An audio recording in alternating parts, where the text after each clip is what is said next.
چھتری ایسی چیز ہے جس کی مدد سے ہم دھوپ اور بارش سے بچ سکتے ہیں، لیکن ایک چھتری کے نیچے کھڑے ہونے کا مزہ اس وقت دوبالا ہو جاتا ہے جب تیز بارش میں آپ اور آپ کا محبوب ایک چھتری کے نیچے کھڑے ہوں۔ دوستو، آج ہم اس ویڈیو میں بات کرتے ہیں کہ دنیا کی پہلی چھتری کس طرح ایجاد ہوئی۔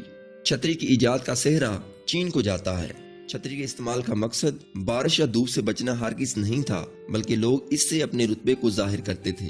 تاہم یہ بھی کہا جاتا ہے کہ یونانی خواتین دھوپ سے بچنے کے لیے چھتریاں استعمال کرتی تھیں اور انہیں پیراسول کہا جاتا تھا۔ ابتدائی دور میں چین میں استعمال ہونے والی چھتریاں سندل کی لکڑی کے فریموں سے بنائی جاتی تھیں، جن پر پتے یا پرندوں کے پر لگائے جاتے تھے۔ چھتریوں کی مانگ اس وقت مزید بڑھ گئی جب لوگ انہیں فیشن کے طور پر استعمال کرنے لگے۔ تاہم مرد حضرات چھتری کے استعمال کو حماقت قرار دیتے تھے۔